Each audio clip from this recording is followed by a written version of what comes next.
Hi, my name is Sridhar Rangan. I'm the Festival Director of Kashish Pride Film Festival, which is having its online edition from August 15th to September 15th on movie platform. The short film program called Queeriosities. What a queer name. And it has 6 films. And I'm going to read out some of the synopsis and bios of the filmmakers who are joining us today. We have 3 filmmakers, all from North America, from USA and Mexico. We have Carolina Meza, who's a non-binary, transdisciplinary, and experimental artist, director, and performer. Their thesis film, Dime Row, in 2024, had its world premiere in Sao Paulo, Brazil, where it won the Audience Awards for Best Foreign Short Film at the 32nd edition of Mixed Brazil. Wow. It was also part of the official selection of the 63rd Ann Arbor Film Festival, the oldest experimental and avant-garde film festival in the world. The film continues its journey and has been shown across Europe, Asia, North America, and South America. As part of the filmography, their films, Apresendio Cantar 2021 and RMI 2023 have won many awards. As an actor, Carolina has starred in short films and music videos and also done theatrical plays. Carolina has directed music videos for Universal Music, wow, and worked on various feature films such as The Exorcism of God as a still photographer. Welcome, Carolina. And this synopsis of the film reads, Romelia, a queer raver, starts a journey of self-discovery and identity transition. This exploration hinders the relationship with El Flaco, breaking and questioning a routine with new needs and desires. So we're going to find out more about the film as we have a conversation today. And joining in from USA, we have Frank Arthur Smith, who is the showrunner and actor of the series Open to It. Frank Arthur Smith is a queer writer and actor originally from Boston, Massachusetts. He previously worked in the writer's room on Raven's Home, the sequel to the hit series That's So Raven for Disney Channel. Prior to that, he wrote an animated pilot for Tornante TV, developed a live-action series with Vice Studios, and rewrote a horror movie, The Standoff at Sparrow Creek. He's currently in production on episode 4 to 6 of Open to It. I think he's completed the thing already. An LGBTQ A plus comedy series that is stars in, writes, directs, and executive produces. Wow. A loving gay couple experiments with becoming a hot gay couple, but threesome sex and open relationships come with more complications than lips. Wow, that's so cute. And joining us again from Mexico is Kris Bublevskaya, and she was at Kashish this year. So welcome back on an online edition of Kashish, Kris. Kris' Thank passion you. ignited when she first picked up her great-grandfather's Zenith photo camera. Since then, she didn't stop imagining her surroundings through a different kind of lens.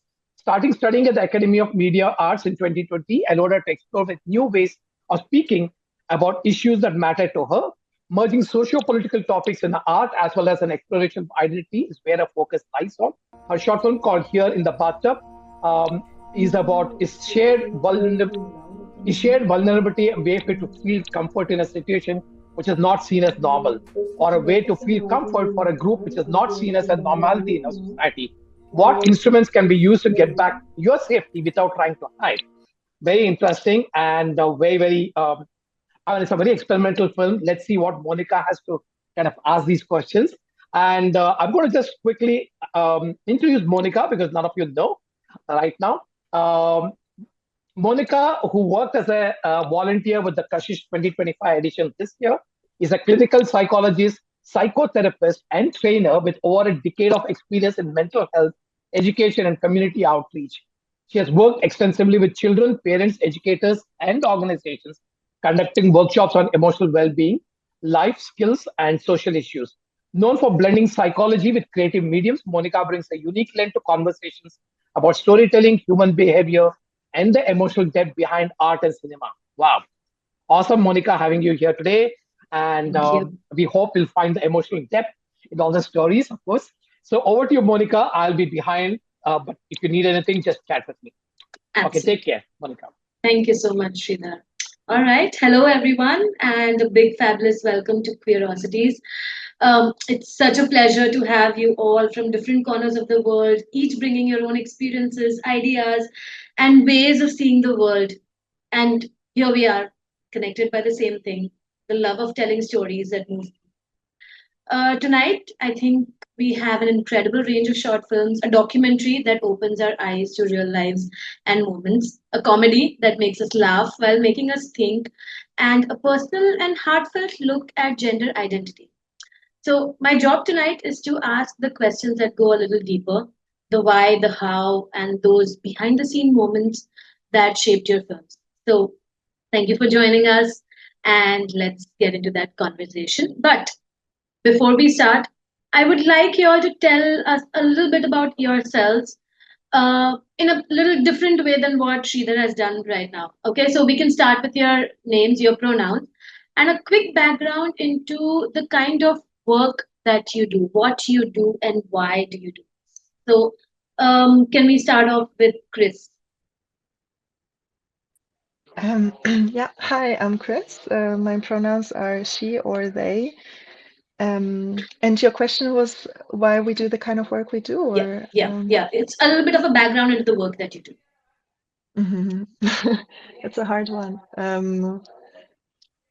I guess, I mean, I think honestly, it took me a really long time to get to really, I guess, to believe that I can do art. Like this is something that I've been always kind of doing or wanting to do, but yes, I've been struggling with this kind of believing in myself to actually really jump into it. So, and ever since I have, it's kind of like not been a question of not, like it's kind of not a choice anymore, It's more like I need to process whatever is happening around me, whatever I'm feeling or, experiencing through different art mediums, also film, but also, I don't know, a photography installation. Um, so yeah, is that is that okay as an answer? Yeah, I think so. I think some of the best people end up doubting their own work, and probably an experience that you relate to. So, thank you so much for sharing the process behind your work and the fact that it's not an option anymore. It's just you expressing your experiences through different mediums of art. Thank you for that. Would Thank you. you like to go next, Frank? Sure, why not? I would have preferred to go third because that's the theme of mine thirds. Um, I think a lot of filmmakers would tell you that what they make is what they want to see, what they want to experience. And growing up when I was like, sneakily watching queer films, like as my parents' car was pulling into the driveway, I was like, just a few more seconds.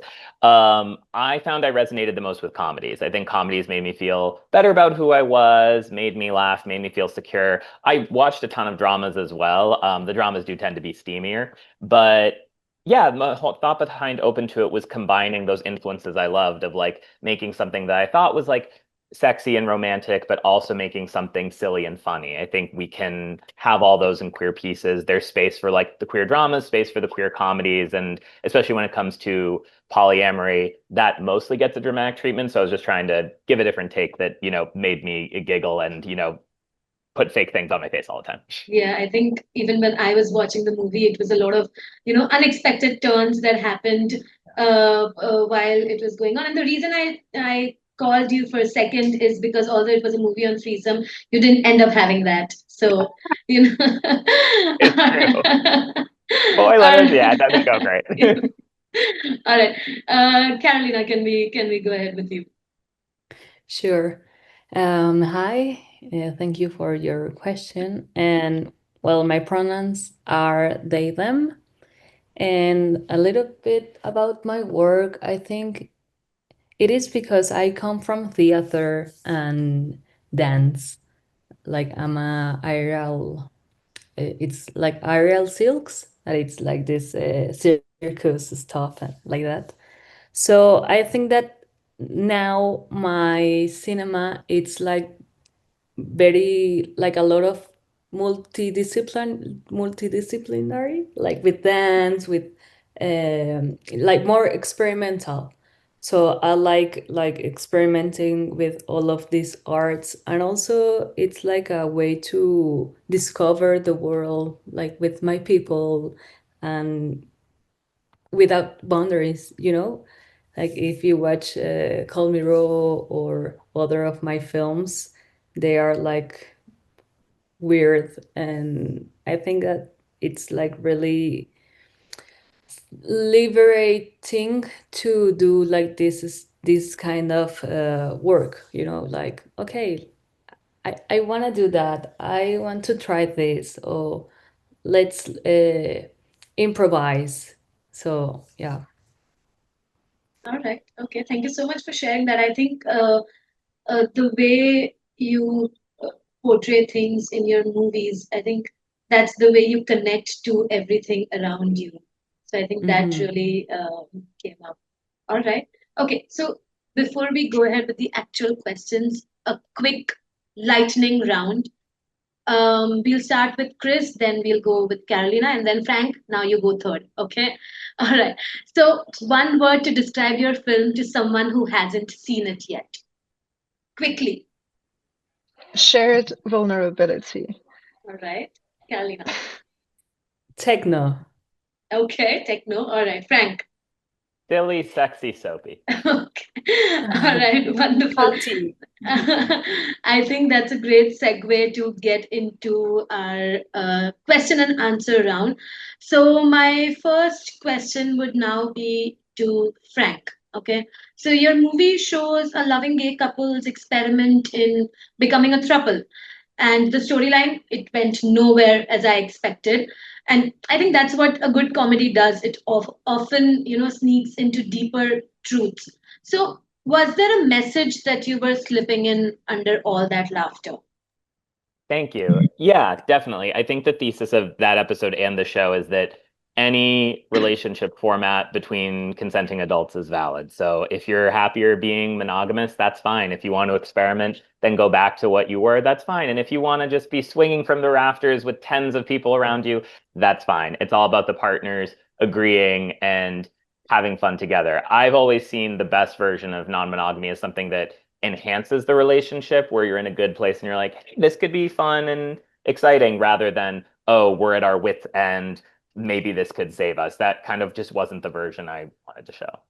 Right. I think it really came up in the story where initially, when one partner is very anxious about how things are going to happen, and, with the third person coming in, and they're constantly trying to give all these options to the other one, and they want to ensure that both of them are on the same page. But it also shows how there's love and care in the relationship. Uh, like you said, non-monogamy actually enhances the relationship because you're looking out for each other's fun. You're not trying to hold them in a cage through the bounds of a particular relationship. So yeah, I think that's something about ethical non-monogamy that's very, very interesting, that everything is out in the open, and you want your partner to be happy and to have fun and not just be upset because, or unhappy because they are legally bound to one person. So I think that came out really well. Yeah.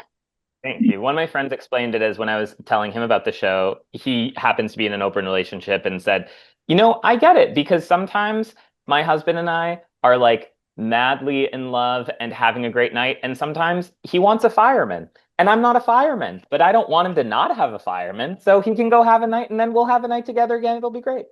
Right. Absolutely. I think it's all about understanding that you can't be everything to your partner, and being okay with the fact that being secure in the relationship, that they can go and have fun, but we also know that they're going to come back and be in this relationship. That's it. And I think what maybe people who aren't as familiar with the relationships might not know is, like, you, just like with any relationship, you go through phases. Sometimes you are experimenting a lot together, and sometimes you're completely together and not that interested in other people. And it's just like anything, as long as you trust and love each other, the ebb and flow will always kind of, like you said, center back on the two of you.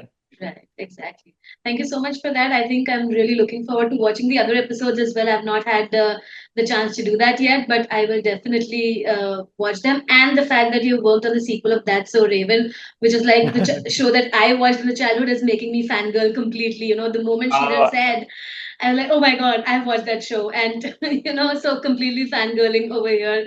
Frank, thank you. Thank you for being here. Sure. All right. So I will move on with my next question to Carolina.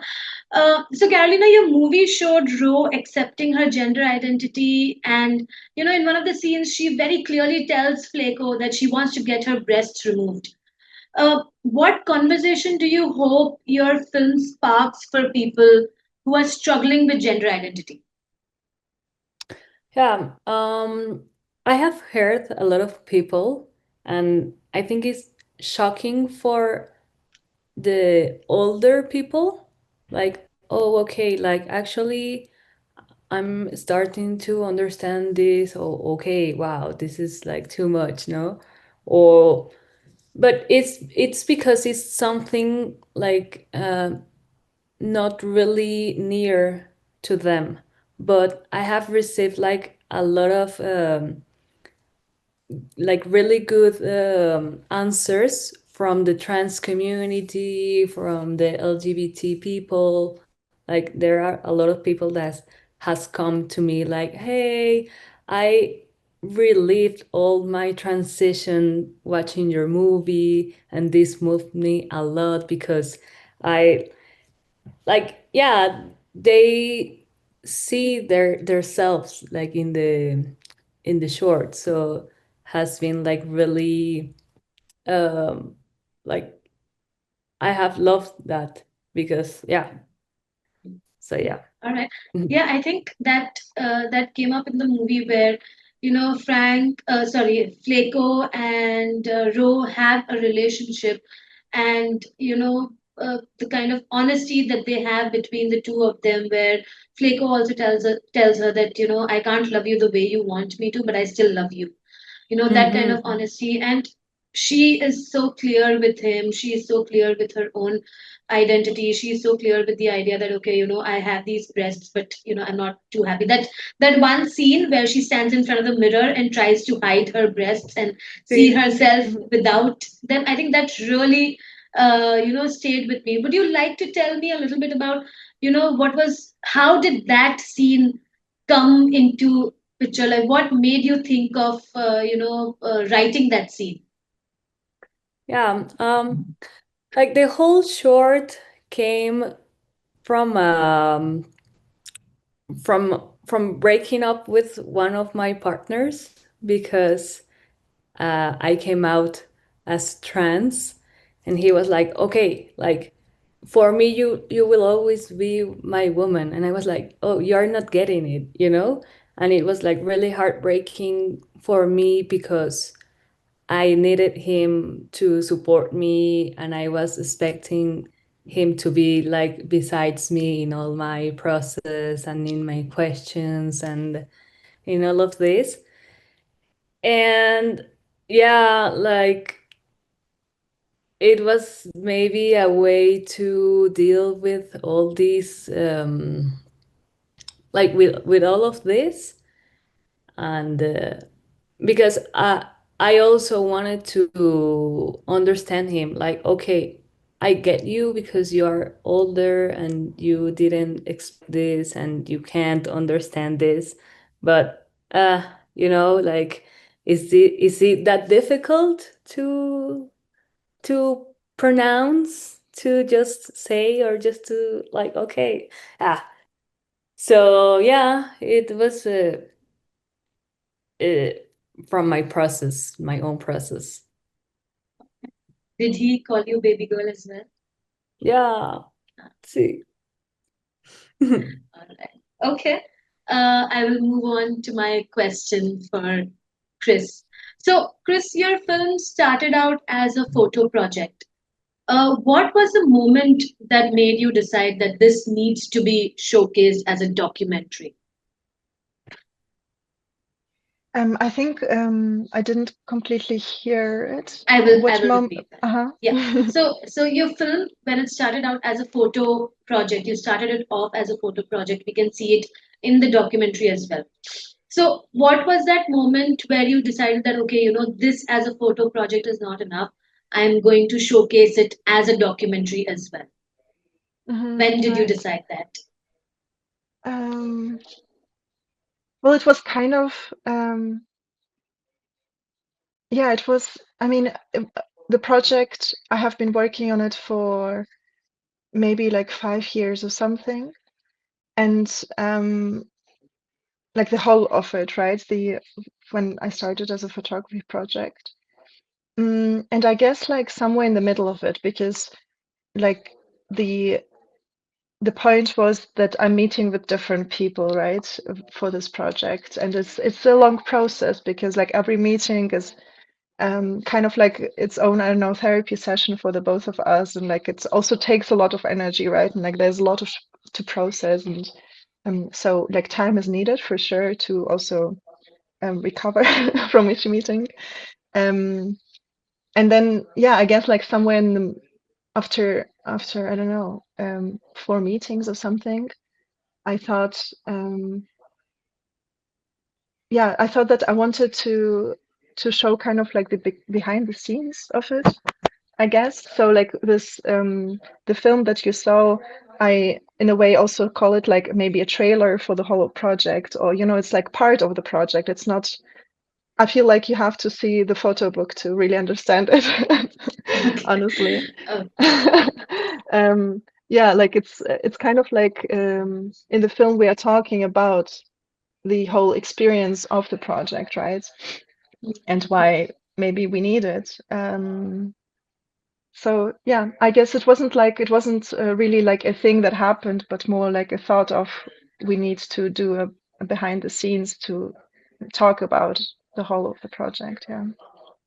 I think one of the conversations between you and A was that, it was similar to having a conversation in a cafe, over coffee where it's really intimate. But instead of that, it's in a bathtub. And it felt equally intimate. It felt like, opening up to this person. So you said that, you've done it with different people, this photo project, you've done it with different people. Does it mean that there were others who were shot in the bathtub? And what was was there something that led you to choose this particular model that you shot with for this documentary? Yeah. Yeah, I think in total there's like about 10 people who participated within this project. But the aim was actually at the start to make it a live project, to really like just go on, continue, and in this way also like have the most diversity of like what queerness can be, you know, and also kind of like, and at the same time, because I'm always part of the project itself, right? It's me and somebody else in the bathtub, and we are taking pictures of each other. So yeah, it's also like this portrayal, right, of myself, of the as a political body in time. And what was the other question? I forgot. I had asked, was there a particular reason that you decided to create this documentary with this particular model, or showcase the documentary with this particular model with A? Mm. Well, A is my partner, so I think that was like the easiest because I mean we have like yeah like kind of like this project we have like I have shot with her already in the bathtub a few times. So and it I guess it's like the project is about like this sharing a certain vulnerability, because we are both like me and the other person, whoever it is next to me. Sometimes like it can be my partner or my friend, but it also can be a person I just met that day, right? And so it's like being really like naked together in this intimate space, and kind of still choosing to feel safe, and like doing different rituals of like how to make each other feel safe. Um, so like yeah, this is what it is about, right? To share the vulnerability, to come out of it maybe like stronger. And with A, it was um, I guess easier, as I say, in the sense that we already have a lot of intimacy shared, and shared intimacy and vulnerability. So to do like this video project to really talk about the whole process, it was an easy choice. Okay, all right. Yeah. And you mentioned that this was about sharing an intimate space and opening up in your vulnerabilities. Does the bathtub also have any other symbolization what was the reason that you chose the bathtub as a setting for this? Hmm. Well, I think for many people, like the bathtub, like not everybody has a bathtub. I know it's also like a cultural thing, but maybe like the bathroom, for many is somehow a safe space, right? It's like intimate where you are usually alone and you feel safe being there, and you do your own rituals, whatever you need to do in the morning or in the night. Um, and I was curious how it is if the people invite me into these intimate safe space of their own, and like how can we create then something together where we still feel safe even though now we are sharing this space. Yeah. And also I feel like I connect a lot to water, being in water. I think everything comes from water, like life and everything, and birth, and so it just made sense to do it there, to kind of like have this closed space. But yeah, it really felt good being there together. Yeah, I think when you talk about this right now, about how the bathroom is a safe space, yeah, I think I can really resonate with that, because a lot of my deepest thoughts come when I'm in the bath. Hmm. Yeah, That's the space where there's no phone, no distraction. I'm under the shower, and I'm just thinking about what's happening with my life, and if there's any decision that needs to be taken, I think it's best taken under that shower. So when you talk about the bathtub, yeah, I can completely get what you're saying, and I can see why it felt a safe space. And then being invited into somebody else's safe space, I think there's no bigger privilege than that. There's no bigger honor than that. I for think that is. sure. And it's, yeah, and I think in a sense, like even though it's maybe like you think it's the other way around, that it's like the space where it's actually your space and you're naked, so like should maybe create a distance to the other person. But I think it did the other way around, that it was really easier to really open up and like talk, think like really deep things, right? And like share our also fears and feelings. Hmm. Okay, thank you so much for sharing that. Okay, I think I have a common question for all of you.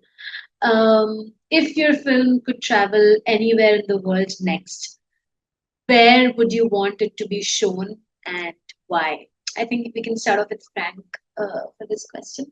Any place where you would want it to be showcased? Um, I have two answers. So I'm very fortunate in that the show is distributed globally at this point, and as of this week, one of our distributors had a partnership with an additional 10 million homes. So it's now available in 45 million homes in 13 different languages, and I Amazing. take pride in that, especially. Thank you, because when I first wrote the script, I submitted it to a screenwriting contest, and I put this on social media the other day, and the feedback was that it was too gay and too gross. And it would have been very easy for me to go, okay, well, then I'm just not going to make it too bad. But instead, I made it gayer and grosser, and now it's all over the world. So I think I would love to go two places. One is San Francisco, because my sister-in-law is very, very supportive. Actually, my whole extended family is. And they've asked before, and it would be nice to show it there. And also, I would be very happy to show it in France, just because I speak French fluently, and to be able to speak to the audience there would be great. It's distributed there, but there hasn't been like a festival there yet in either place. So yes, it would be great to just speak to the audience. And maybe one more. I know it's coming out in Japan later this year, and so to be there during the premiere, both because it's emerging and because I was on a reality show featuring Marie Kondo, who's Japanese and has this whole art of tidying up. So, and I've wanted to go to Japan for a while. So, and now I'm gonna stop answering. Three's enough. All right. Okay. Wonderful. Yeah, Carolina. Well, I think I would like to Call Me Rod or Dime Rod to be in Chile, because all of this feminist movement and the queer scene there. So I want to know like how is it received? And also, yeah, me too. Like I would like it to be in Japan. Like all of these places, like my short film has a lot to has a lot with the language, like how like you have to change here in Mexico. We have like our language is binary, como she, he. So the they, you have to is ella, él, ella. So you have to change, and like that is like one of the debates. So it has been amazing that this movie has been in places like here in the Kashish. I'm not sure if I saying it correctly, or Yes. in Ukraine. And for me, it's like, okay, wow, like how with all of these barriers of the language is received or perceived or understand. So yeah. Okay. All right. Mhm. Thank you. Kris, what about you?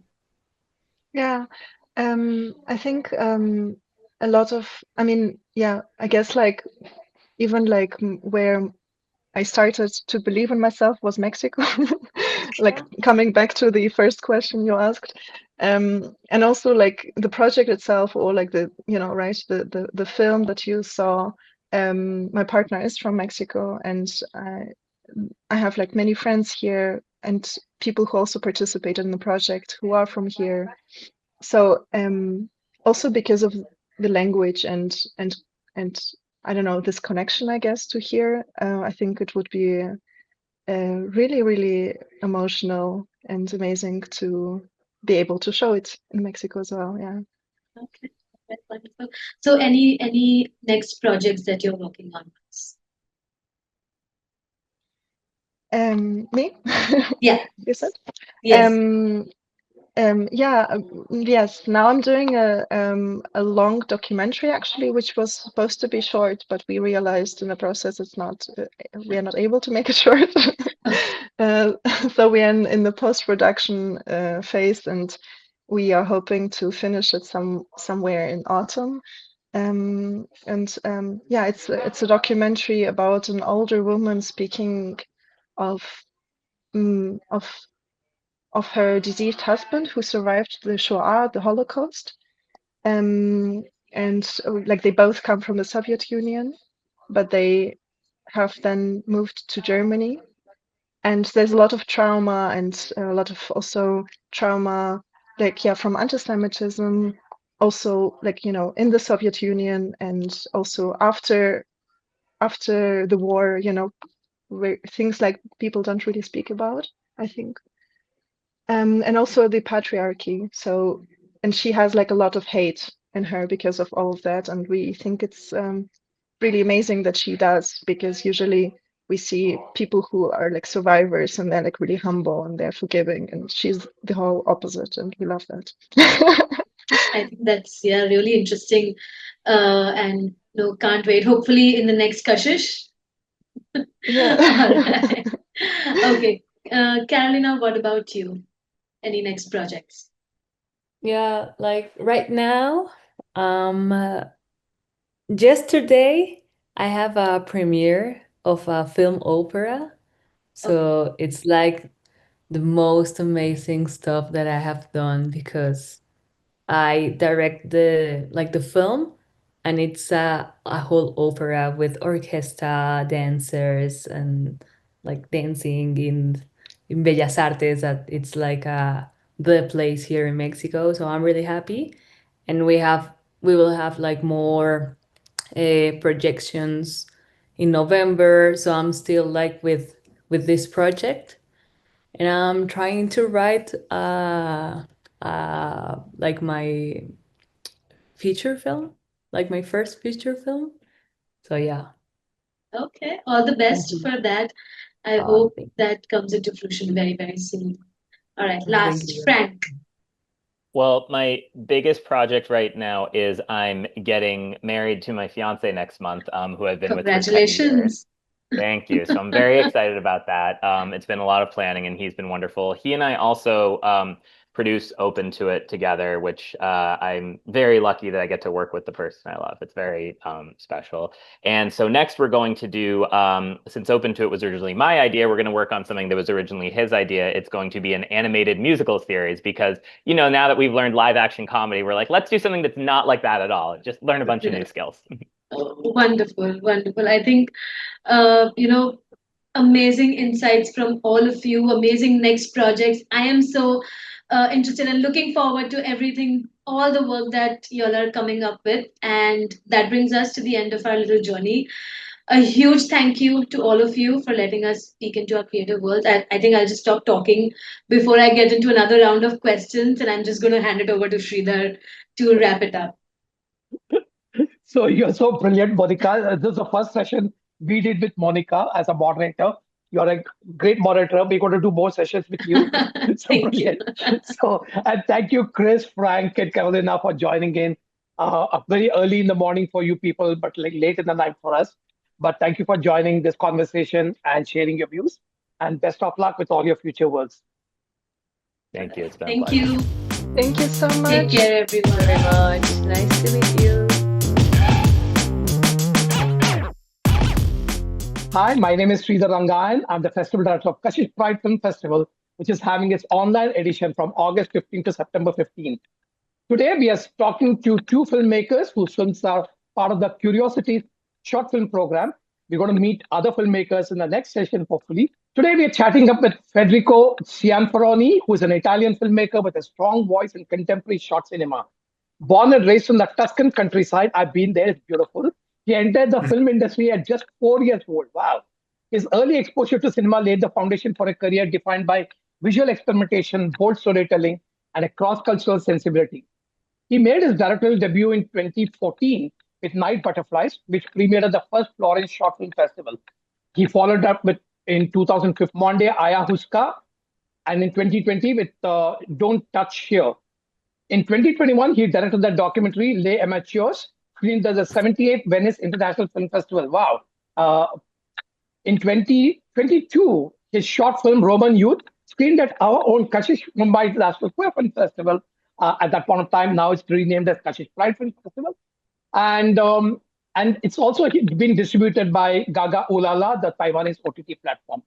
Cianferoni's films navigate themes of identity, intimacy, and transformation, often rooted in personal experience and marked by visually rich, emotionally honest style, qualities that resonate with audiences and festivals around the world. I totally agree and resonate with that particular thing. His film called Everything is So Boring, the synopsis reads like this.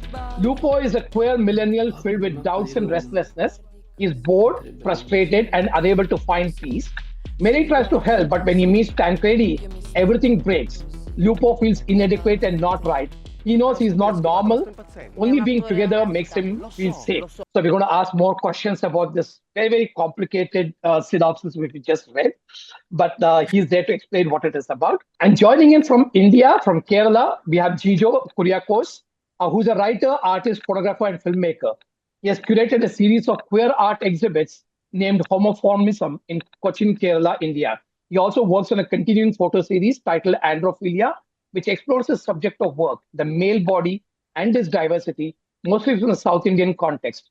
His artworks were part of several art exhibitions, including Living Disobediently at the Queer Asia Conference, SOS London, Between the Lives, a tribute to Manoj N. His first attempt in documentary filmmaking was selected to a dozen film festivals, including the competition section of Chicago South Asian Film Festival. Considering his contributions across diverse facets of LGBTQI human rights, he was invited by the Department of State and Cultural Affairs USA for his prestigious IVLP, for its prestigious IVLP, International Visitors Leadership Program Fellowship in August 2018. His last work was a music video, Amor, the Tune of Love, on gay romance, and had been selected to many festivals, including the Kerala Documentary and Short Film Festival. That's huge. And San Francisco Queer Film Festival. His latest work is a short film titled Velipādu, The Revelation, which we are going to be talking today about. Velipādu is set against the sensory landscape of central Kerala. Johnny, a soon-to-be priest, must navigate his way out of his dissonant life towards self-discovery. The film reanimates Malayali gay desire through an expressionistic use of Christian music, intimate space, and unabashed touches while depicting delicate specifics of same-sex fondness. Resisting the popular narratives, the film discusses plural possibilities of romantic relationships. Interspersing semi-autobiography with fiction, Velipādu is a bitter, sweet rhapsody that sings of love and faith, both lost and regained, like some Miltonic paradise. Wow. Those are two very, very amazing films. We got to basically, and all of you, both of you were at Kashish this year in 2025 in June, but both of you didn't meet each other. That's amazing, right? Federico came in the first half of the festival, the first 3 days, first 2 days, and then Jijo, you came, I think, on the last 2 days, right?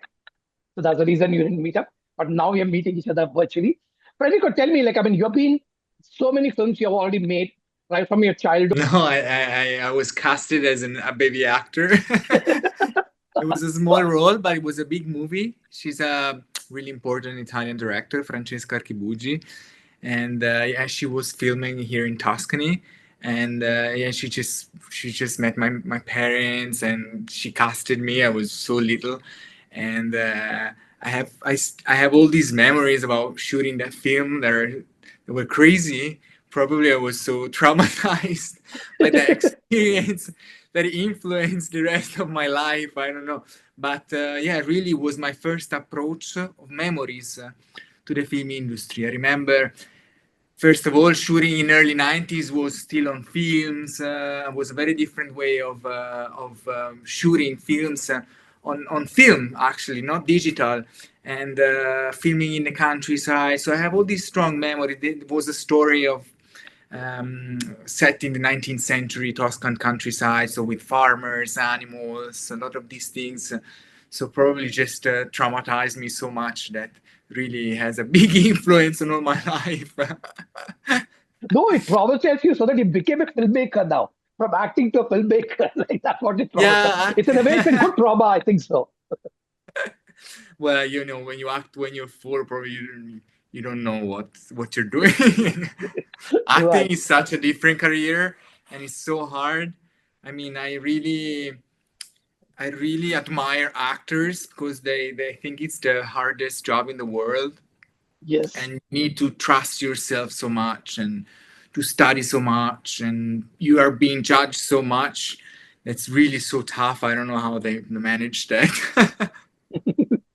And how tough was it casting for your earlier film, Roman Youth? And also, since you did that film, was casting easy for this particular film? Have you kind of matured as in terms of finding the right actors for your films? So the choice with actors with me is that I surround with friends. There are a lot of actors friends. So and they usually introduce you to other people, other actors, and that's how it works usually. So I met the first guys, the first movie Roman Youth.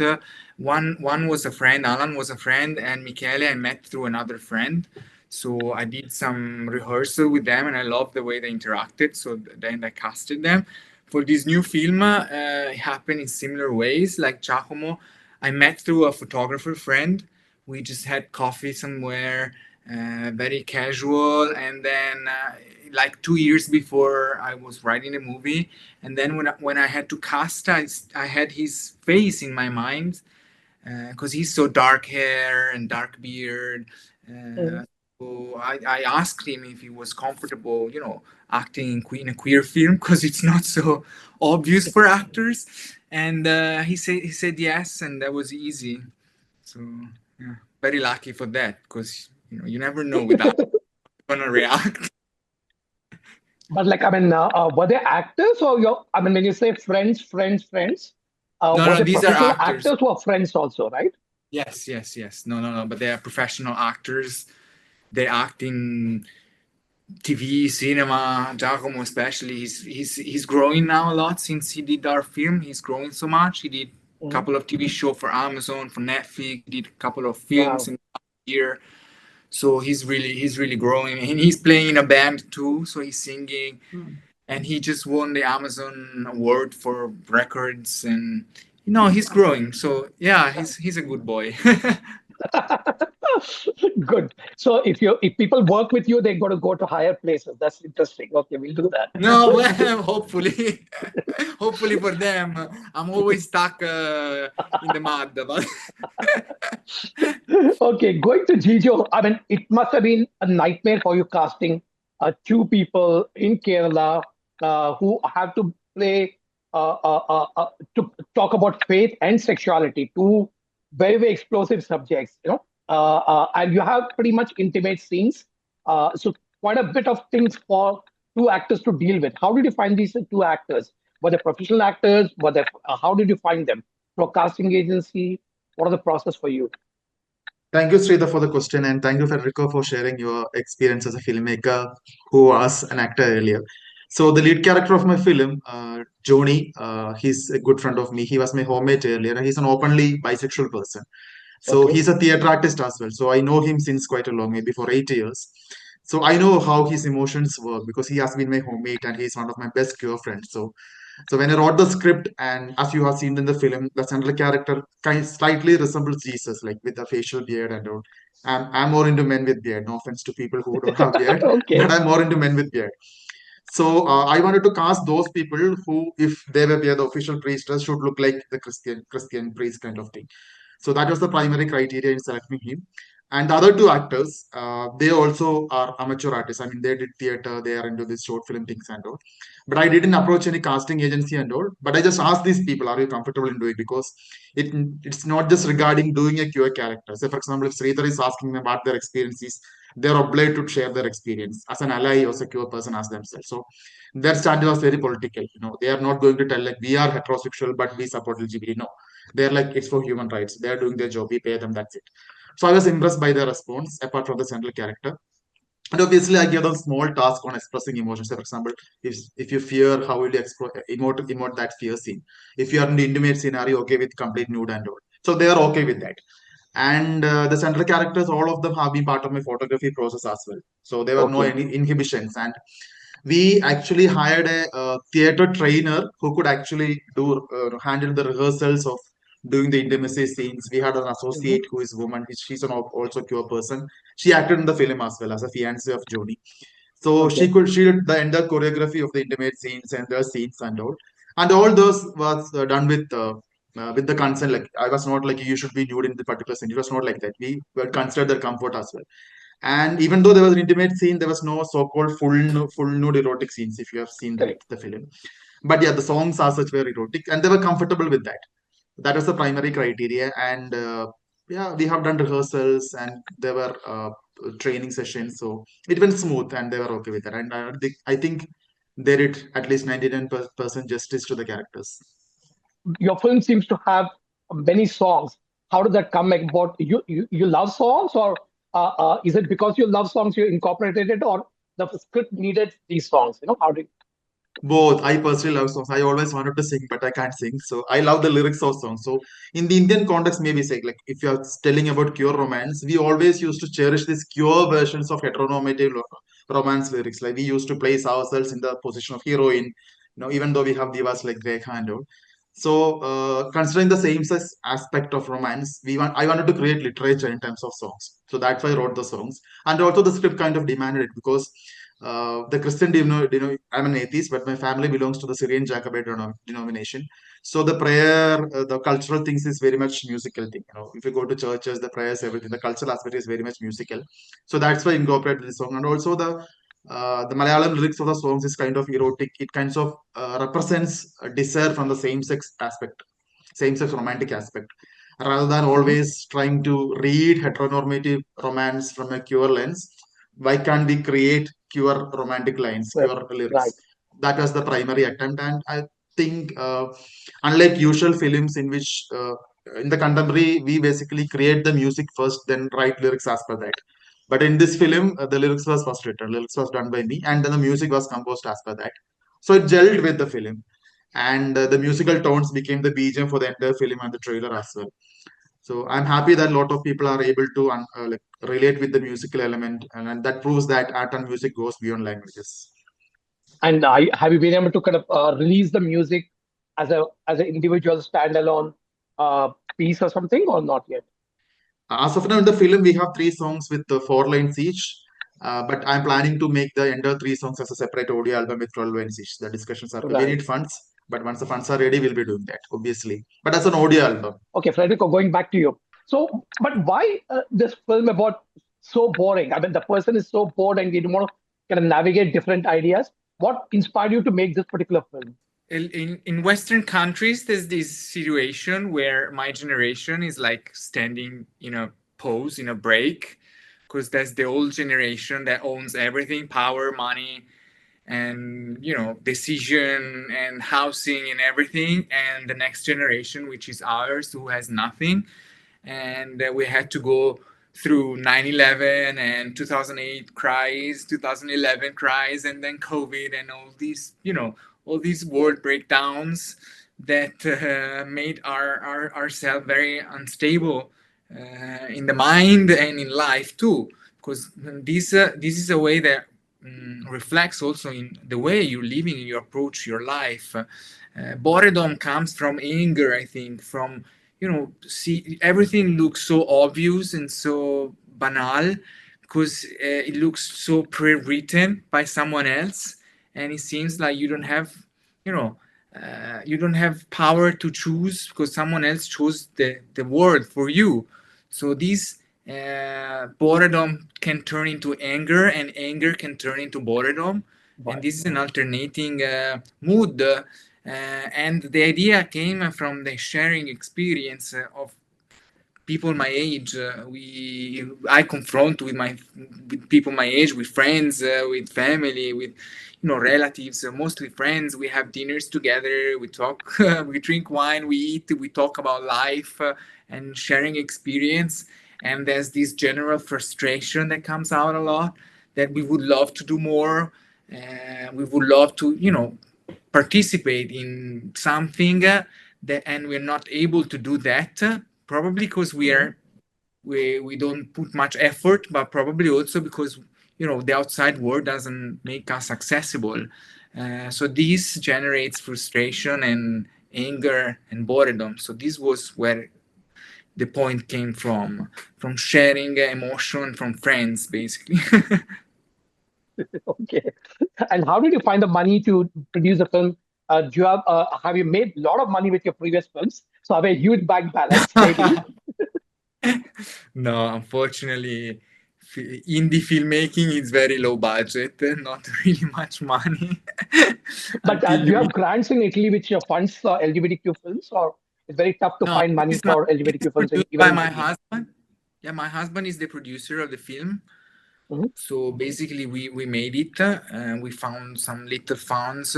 We it's a very low budget film. So the crew was very limited, and the location were low budget, not big studios. But it's also what I like about indie filmmaking is this power that you have. You have all the project under your control. You can make all the decision Right. you want.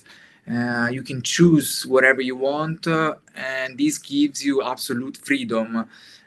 Sometimes it's scary because you have no budget for big things, but at the same time it's exciting because really you have the power of creating or making art because you don't have limits except the budget, but you don't have limits in creation.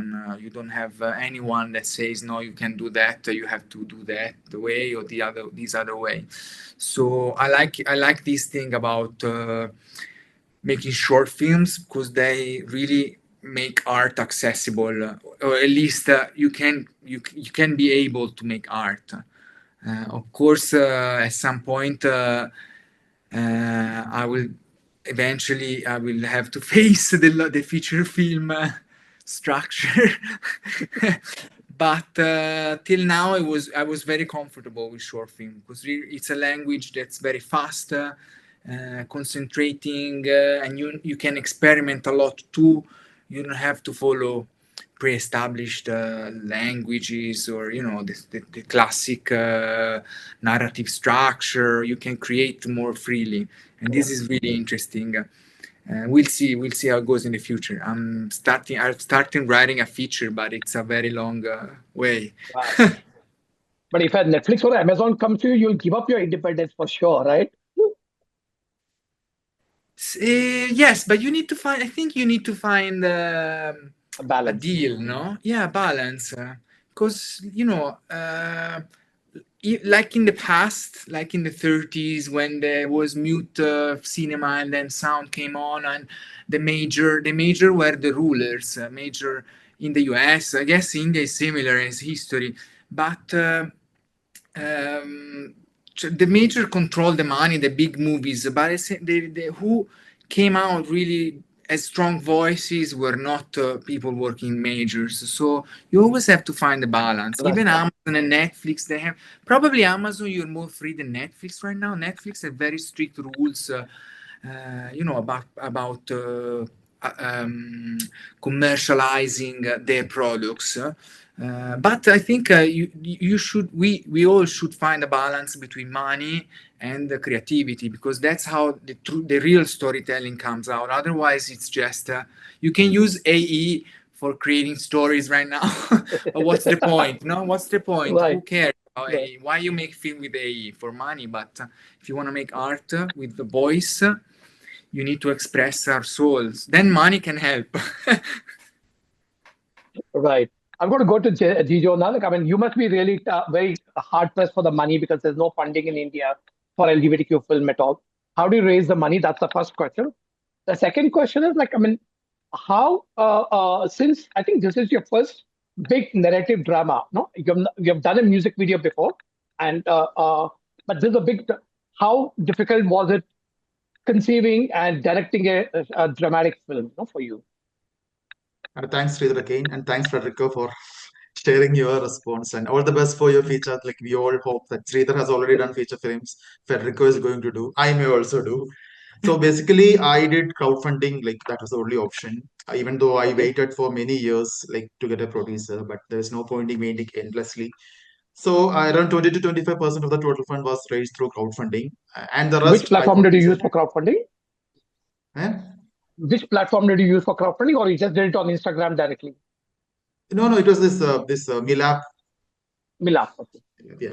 So the good things happened was that a lot of friends, besides the crowdfunding, a lot of friends individually sponsored certain parts of the shooting. Like somebody arranged the car, somebody paid for the petrol, somebody paid for the photographer, somebody paid for the editor, somebody arranged our accommodation, like that kind of thing, personal support. And also after the doing film, like feature, the film production doesn't end with the post production. Like submitting for film festivals also matters, right? And when you want to submit to each film festival, some of the friends who like the film, instead of paying any money, they paid the submission fee. That's how it worked. Right. And secondly, I didn't study filmmaking in school like an average QA film person. So for me, this filmmaking was an experience in terms of how to learn to make film. So I have a mentor in Kerala. He always tells that if you want to make films, do films. Rather than expecting that your film will go to 10 festivals, it will get some award. Do film. That's how you learn, you make mistakes. I'm sure that as he told, when you do a second film, I will have less errors. I'll be more professional in my doing my next film. And also, as I told during the Kashish ceremony after the Q&A screening, this film script is an adaptation of one of the short stories I published in Malayalam. So I have published some stories. In future, I'll be publishing more stories. So all these stories are continuation. Like one story is a continuation of the previous story. So all those stories can come up in the form of a short story collection or as a novel, which as such has a scope to be made as a feature film. So these are the possibilities. So basically, I want to know, like, we have always been told that queer people should always depend on cisgender heterosexual people, their perspective, right? Now the question is, why can't we do ourselves? Now, yeah, we prove that we can also do. It's not like that we are not against allies, but there's a possibility for queer people to speak for themselves. So I want to explore that opportunity. And obviously, my art and photography background really help in terms of understanding how to bring aesthetics, how to bring art elements and all. Now the challenge is while I'm planning the script is ready, obviously searching for a producer. The challenge is for the second film is that there should be no comparison with the first film. So it's for me Mhm. as a director, it's a challenge to a totally different concept, totally different story. But I'm hopeful that I can bring my film to 2026, Kashish. Okay. Now, oh, you're already there. Okay, nice. That's very hopeful and very beautiful. And just let's talk a little bit about the Christianity aspect in your film. Have you faced any negative comments or any backlash because of the? I mean, people do not want to talk about faith usually, and faith mixed with intermingling with sexuality is more challenging. Especially in India, and Christianity is a very still conservative faith.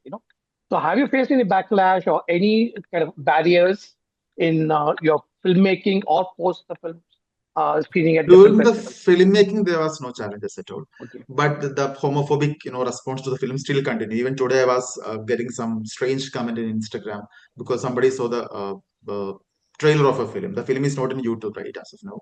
So what happened is that when the film was made, I was hoping that we could actually organize screenings in education institutes in Kerala, because the Kerala education institutions, at least the higher education institutions, art and cultural space are known to be liberal and LGBT inclusive.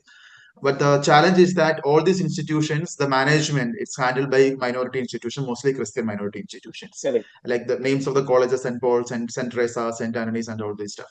So even though there are government-aided colleges where the taxpayers' money is getting for the salary of all these people, say for example, Sridhar is the principal of the particular institution. You want to screen my film, but the management is like, you should not screen because the content of the film is against the Christian values. So basically, I couldn't get any screening space in my own state. And I have applied to a lot of film festivals in my state, at least 13 festivals, except one independent film festival. It was not selected in any of the festivals. So I was thinking that the film lacked any technical quality or it lacked merit, but it's not correct. It has gone to many festivals, including the prestigious Kashish. So it's not about the merit. I believe that it might be the homophobic approach of the selection committee. And secondly, like hardly any media in my state, especially the Malayalam media, have not written about the film as such, even though we have requested a lot of people. And individual people, who see the trailers, they send me, how to say this, unwanted message or hateful comment. Even people from the LGBT community themselves. Like in India, we challenge religion, but if you challenge their religion, they'll be, kind of upset. Like you challenge Hinduism and Islam, but don't challenge Christianity. And Islamic people are like, challenge Hinduism, don't challenge Islam. So it's like, I was tagged as a Christianophobic. I don't know what does that actually meaning. But I believe that historically, Christianity has been one organized religion that have been too phobic towards queer community. And this film, my film, is not as such against Christianity. It's basically about how somebody who follows the faith experience desire, how he is able to explore, exchange desire within the confined space. So that's the whole thing. You're not But critical of the you're not critical of the faith at all. The faith is part of who this person yes, is. That's that. yes.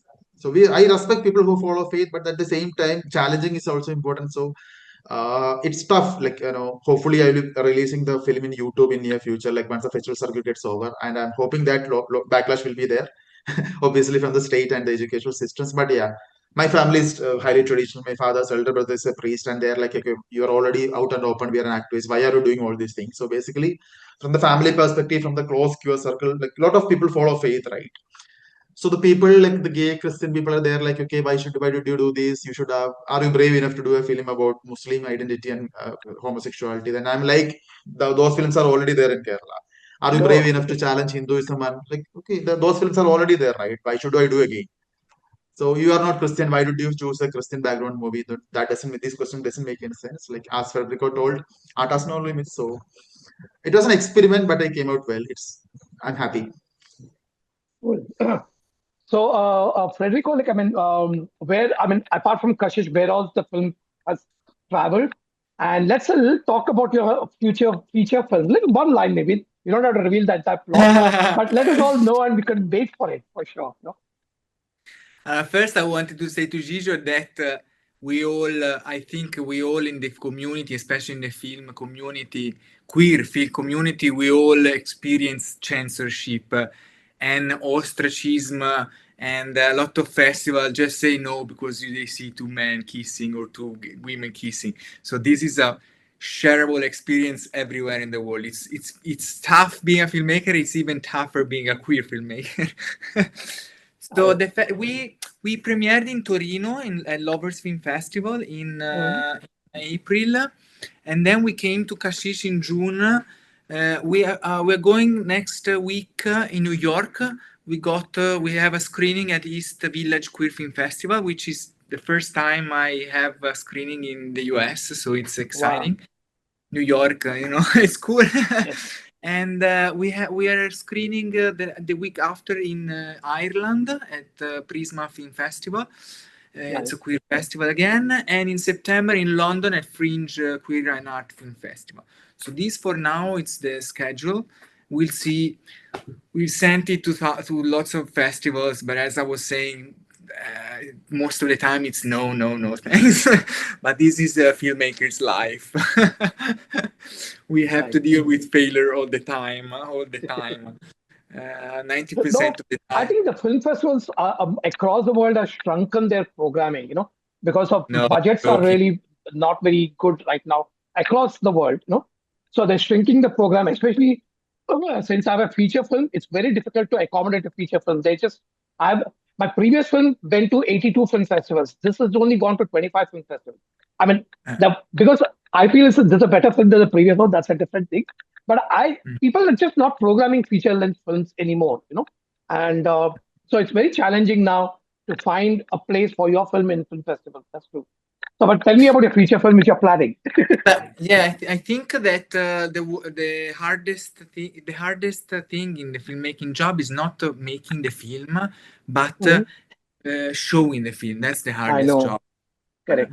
To find your public, of course, and to find people who want to share their experience. I'm writing. It's a year that I'm writing it. It's a very ambitious film because I've set it in the US. It's a road trip in California. So there's these two Italian guys that have a huge breakup during a road trip in California. So this breakup will lead one of the characters go back to Italy, and the other one will continue his journey in California alone.